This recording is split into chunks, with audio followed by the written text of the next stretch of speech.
And with that, I give you the one, the only, the singular, Mr. Jacob Coon!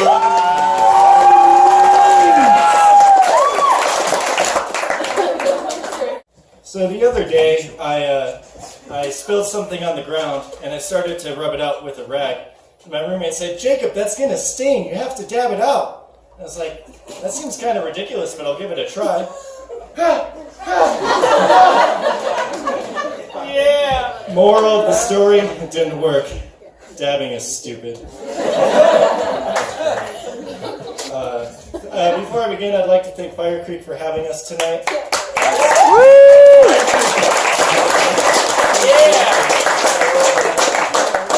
I'd also like a round of applause for myself, because it's hard to show up to things.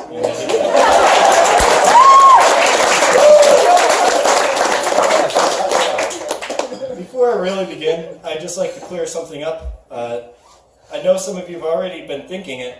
My shirt does not say herpes. It actually says National Heroes, and I'm wearing it in honor of my brother who just enlisted in the National Guard.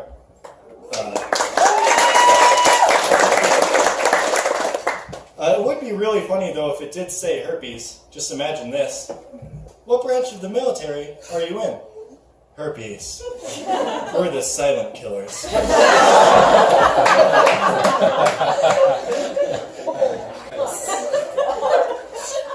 I want to tell you about some stupid things I've done, but in order to do that, you need to know about me. So, let's do that. First off, I'm white. Not in skin color, obviously, but in personality.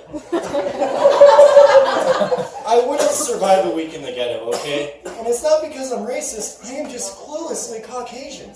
I'd probably walk down some alley late at night, be like, "What is up, my homie? Put it there. Please put the knife down." If I go to any place with dancing or like a bar or anything, I am not leaving with a woman's number. I wouldn't even know what to do. It's like... I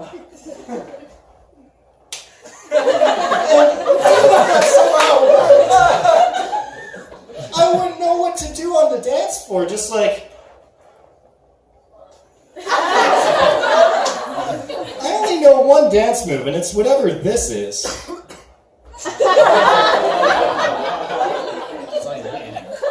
It should be a diagnosable medical condition how white I am. I should go to some doctor and he'd be like, "Well, we ran some tests and everything was good, but there's just one thing." "Golly, what is it, doctor?" "You're stage 4 white."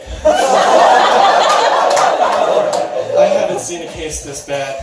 I've prescribed 3 hours of rap music. And I've enrolled you in a dance class to see if you can do anything other than a terrible attempt at the twist." "What do you mean, terrible twist?"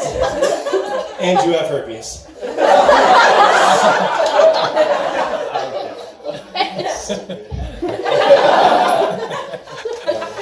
I'm also clearly not 21, and that's mainly because I don't have a beard. And it's the worst thing ever, because no matter how manly of an action I commit, it's never enough to my friends, because I don't have a beard.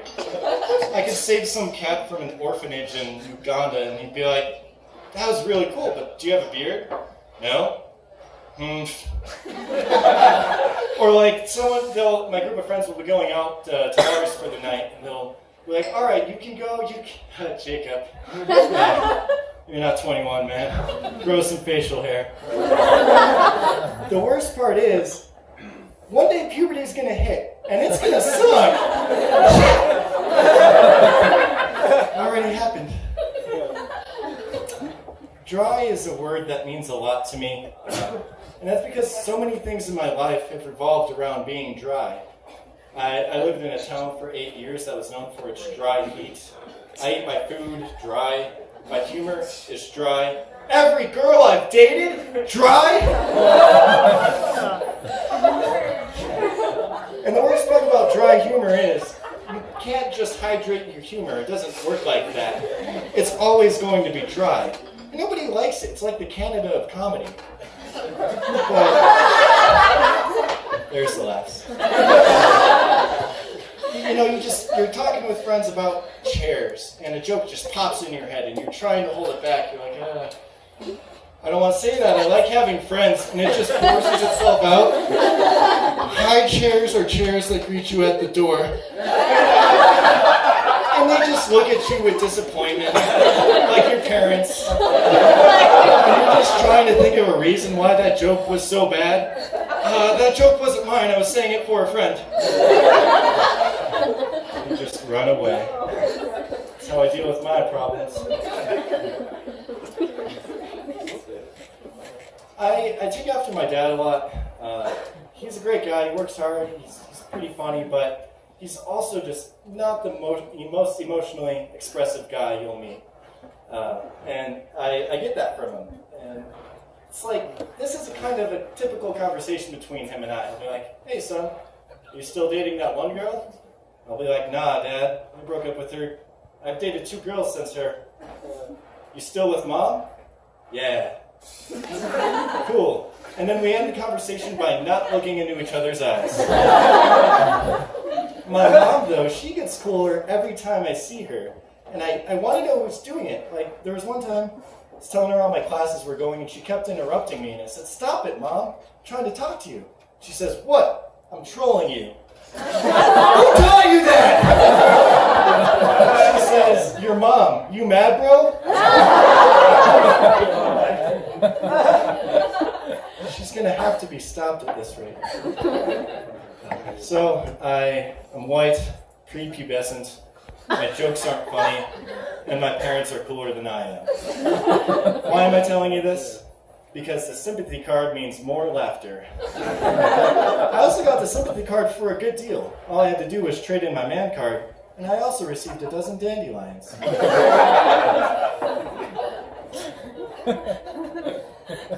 I knew I was in Flagstaff when I walked in and saw more flip-flops than Hillary Clinton's campaign. Oh. Got him! You all knew it was coming. It's time to talk about the election.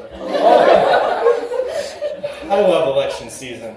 Hostility in the air, lies being thrown around left and right. It's like family night, but someone gets to be president at the end of it. I was surfing the web the other day, which is an old-fashioned statement, but I saw this post that said, American democracy is this cool system where America argues with itself for 6 months, and then people in Ohio and Florida pick the president. I was like, yeah, that's depressing, but true.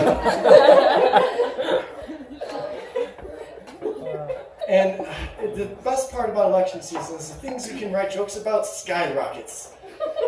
But I'm kind of pissed because Donald Trump is topping anything I can do. I'll just turn on the TV, see his latest speech, and I'm like, Donald, that's brilliant! How did you think of that?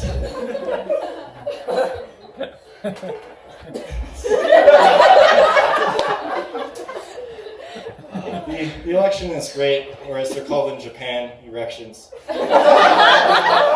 Japan's erections are a lot shorter though. Come on, Batman!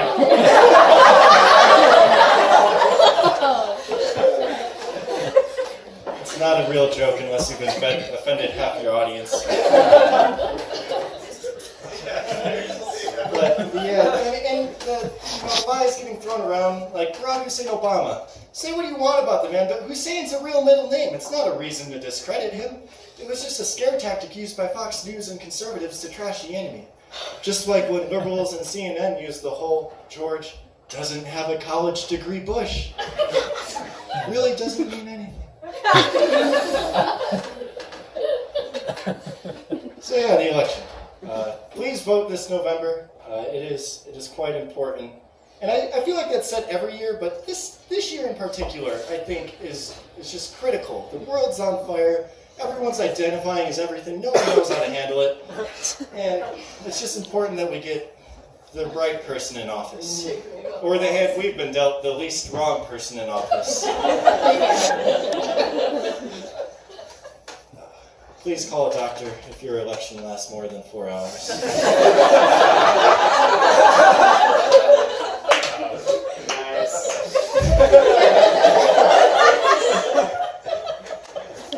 So now I'll start stupid stories about myself, including my first time trying to do a Ouija board.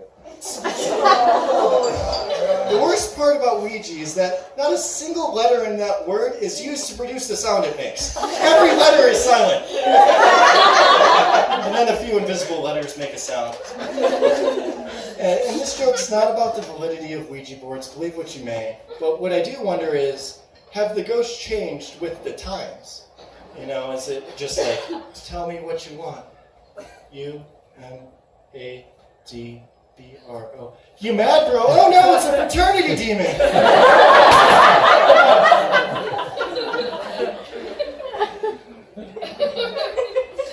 Give me Starbucks and your Wi-Fi or else... Oh crap, I got a white girl! Vengeful! So yeah, the first time I Ouija'd, my buddy Larson, he's a smart guy, very bright, but for about 2 months he was just obsessed with Ouija boards. Like any opportunity, no matter how thin of a stretch it was, he proposed a Ouija board. I'd be ordering food, I'd like a medium combo please. He's like, mediums? They can use Ouija boards to contact the dead! I'm like, Larson, shut up! But one day, he talked us into it. We had nothing to do, we had something to say. We caved. And but we didn't have any of the materials, so we dispersed to gather them. I went with my friend to go get a lighter. He went to go get a board and that little clear piece you move over the letters. And then someone else went to go get candles. So we leave, and I go to the worst, trashiest gas station I can find. I'm talking about Circle K. I'm still bitter. And they refused to sell us a lighter because my friend who was with me wasn't 18. Which is mahogany because you don't have to be 18 to buy a lighter. I know because I Googled it afterwards. I mean, I guess in their eyes they were preventing us from smoking because it was a Friday night. But I didn't plan on smoking the Ouija board. I wasn't thinking, it's a Friday night. I'm gonna smoke a Ouija. 5 demons worth. Not at all. But we went back and a little bit angry at being stereotyped, and we found that every single other person failed their missions as well. Larson couldn't find that clear piece, so he got a crystal salsa cup from a Mexican.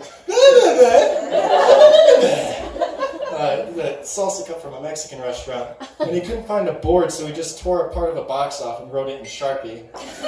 And the girl said both stores she went to sold out of candles, which I didn't even know was possible. And so instead, she stole candles from her church. Which is a bad idea when you're trying to summon a spirit. So there we were, middle of a parking lot on a Friday night, 4 rowdy teens trying to smoke a Ouija board.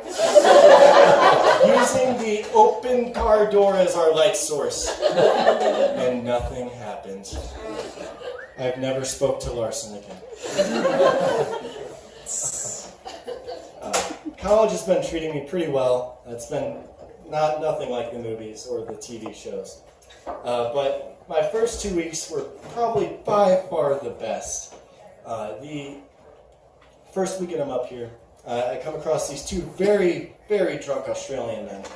And initially, I'm being a good Samaritan. I'm going to let them go. They're transfer students. They just got here. Elevation, they're very drunk, whatever.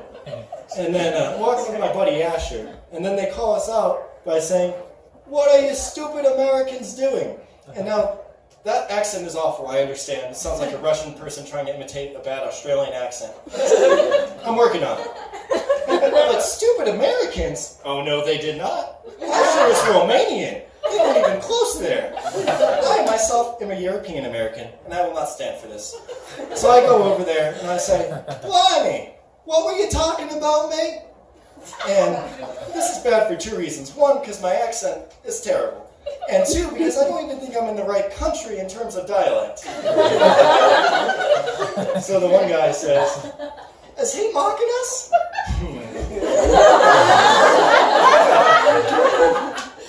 I said, what are you stupid Americans doing?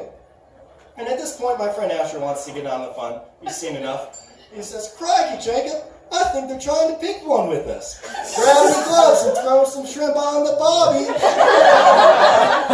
This situation is escalating way too fast. They have no idea what's happening. I gotta keep the momentum going. I turn on arena announcer mode. I say, welcome audience to the first full throttle NAU boxing tournament. In one corner we have, straight out of Romania, we have boxing hopeful Asher Watsky. And in the other, we have the 3-beer lightweight champion of the world, Steve Irwin. Asher, get ready to fight. Steve, get ready to stumble. And stumble he did. It happened way too fast. They had no idea what was happening. So they started to walk out of the building. And I wanted one more friendly jab in there, and I said, that's right. Hop away like your kangaroo ancestors. Well, the crowd was cheering because they were leaving, and before they left, I heard the other one say, ha, and the other said, that was actually pretty good. And then the next weekend, my roommate and I had two different nights, as you can imagine.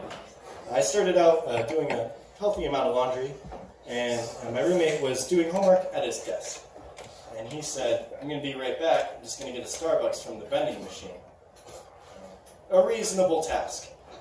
15 minutes later, he comes back and he says, long story short, I'm drunk, and this backpack looked suspicious. And he throws the backpack on the ground. And this brings up a lot of questions. Most importantly, what? But I let it go. A lot can happen in 15 minutes. I happened in 30 seconds. Sorry, Dad.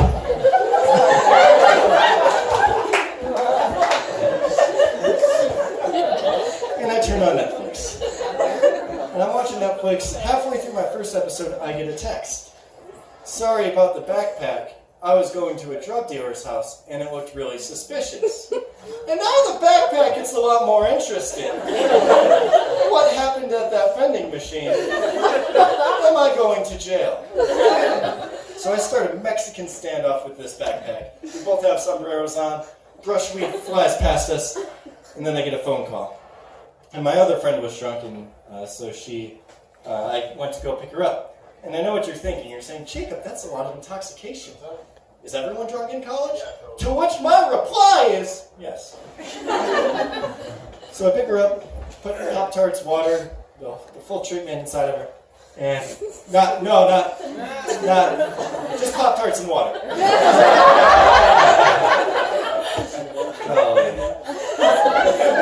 And my roommate busts in the room again and he says, he looks frantic like he had just purchased several stocks and the market crashed. But I knew it wasn't that. And he says, Jacob, I need you to change my screensaver right now. I need you to do it. And I was like, I'm not wanting to pass up easy money because he was going to pay me for it. I checked what it was and it made sense. It was a picture of him hugging a girl like so. Her legs were wrapped around, I believe it's called straddling. And there was a picture his girlfriend would not have appreciated. So I changed it to a selfie of myself, cheese, and then I hand it back to him. And as he gets out his wallet to give me money, he pulls out 3 Kenyan bills. Whatever he was doing, wherever he was, someone took all the money out of his wallet and replaced it with Kenyan currency. I watched Netflix and did laundry. I'm not doing it right. Yes, I am. I don't know.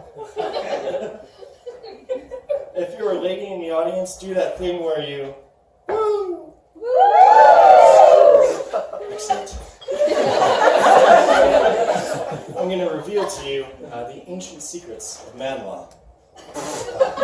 Man law is this excellent code. It covers many topics. Who pays for dinner, simple rules like never date your friends, exes, or sisters, which no one follows. I'm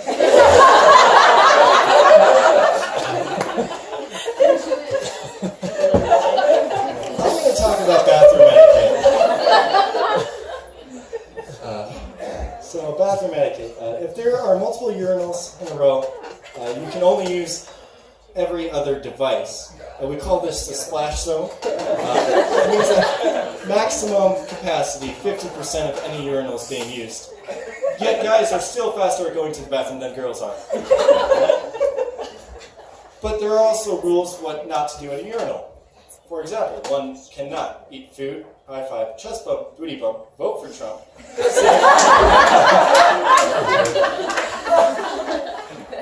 participate in engaging exercises, or accept the terms and conditions without reading them first. It's all meant to be safe, all meant for good fun.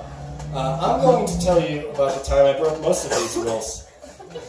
And it stands as one of the most embarrassing stories of my day.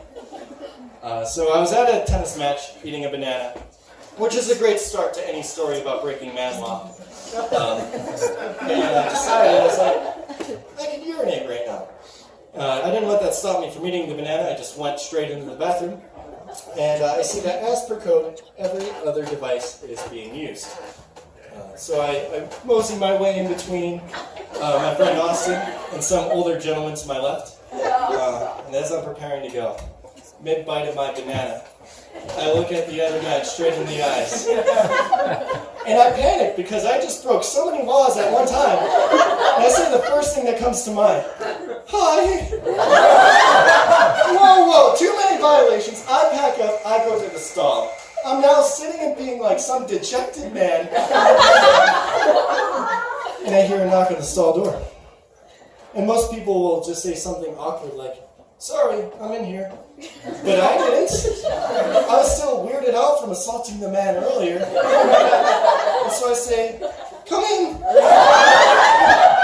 And then I follow up with, no, don't do that. As if he was going to accept my offer. I thank you for, oh my gosh! You betrayed me. So I'm panicking. I finish up as fast as I can. I get out. And it is my current coach just staring at me as if I'm Satan myself. And I have no excuse because I'm still eating the banana. The other guys ended up being the other team's head coach. So 2 coaches for one incident. I am a member of the working class. I pay my taxes through Sam's Club. And I have a lot of representation from here tonight, so if you're from Sam's Club, do yes. It's really creepy. I take it back. Simon says no. But the thing that shocks me most is that they had actually hired me. Because I was probably the least appealing candidate they could have had. I had no job experience. I didn't attach my resume to the application. I didn't even put in my availability. They must have been like siphoning through the papers like, oh gosh, this guy looks underqualified. He's the perfect fit. Somebody call him before no one else does. That didn't show you how unemployable I was. This is the story of how I even heard about the job. So I was going down to Havasu for the weekend, and I was filling up my gas tank at the gas station before I left. And I locked my keys in my car, which isn't good. So I called my roommate off someone's phone because my phone was locked in my car. And he was like, man, you just got to help me out here. I don't want to get my car towed. Please make your way down here. And so he shows up about 15-20 minutes later in a total panic.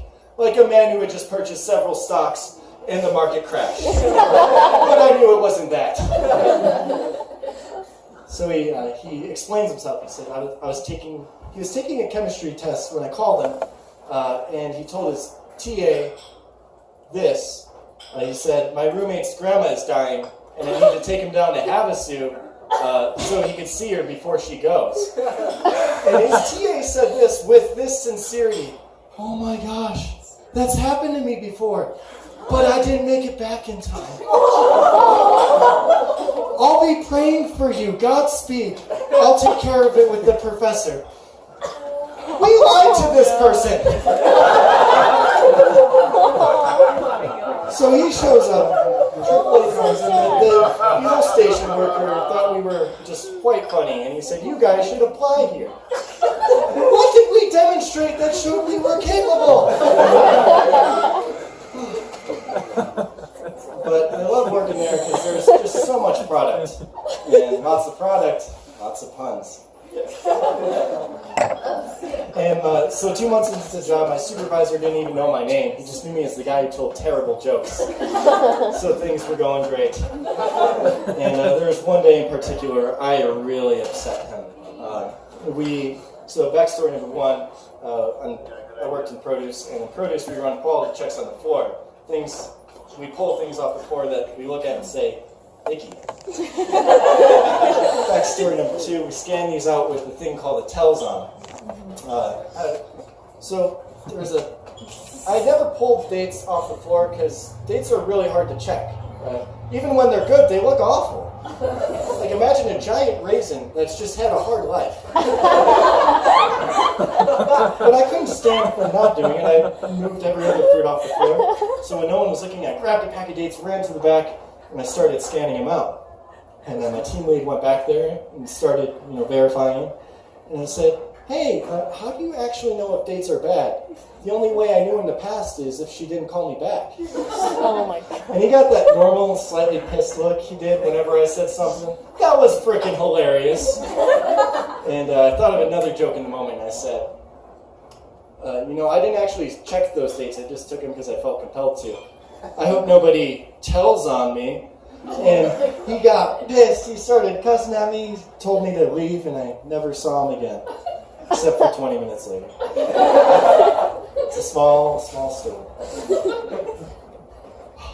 Got one last story for you all before I head out. I call this one the 8th grade dance. Now, if I haven't totally unimpressed you with myself as a human being, imagine that in the 8th grade. Yes. The day of the 8th grade dance, I posted, woot, heck yes, the 8th grade dance. So I went to the dance single. And so did the girl that I had liked for 2 years.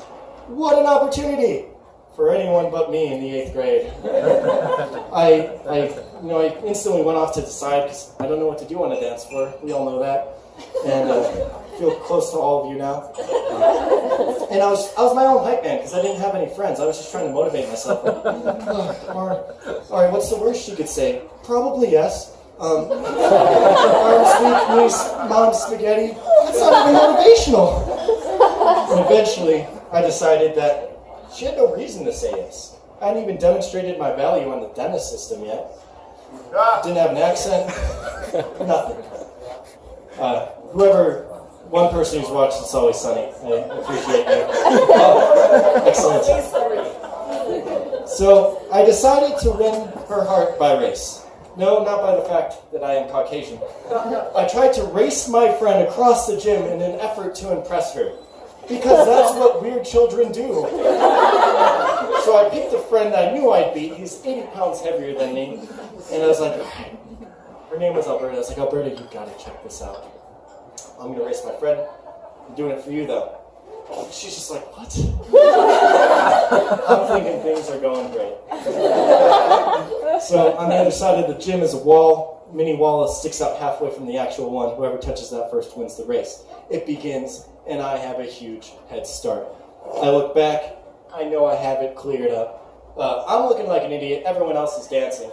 The only adequate comparison is everyone else is Team Mystic and Team Valor, and I'm Team Instinct. If you know Pokemon Go, I am the NSA, they are NASA. But I'm going 75% of the way. I look back to Showboat, and then I look at her. Her face looks something along the lines of, why? For you, my love. And by the time my head found itself facing forward like it should have been, there is the wall in front of me. And of all the verbs I could have chosen, I jumped. Looking back, I probably would have preferred stop. Hindsight's 2020. You've probably seen people jump to conclusions better than this. My feet barely lift off the ground. I smack into the wall. I snap it in half. I'm flying through the air, to the windows, to the wall. My dignity flies off me, lands in a trash can. Skeet, skeet. So I left the dance single. Moral of that story, dabbing is also stupid. But, just when times are good, keep your head up. And don't look back to showboat when times are bad. Don't look down, keep your head forward. Because you won't be prepared for those walls and laughs. Thank you, everyone.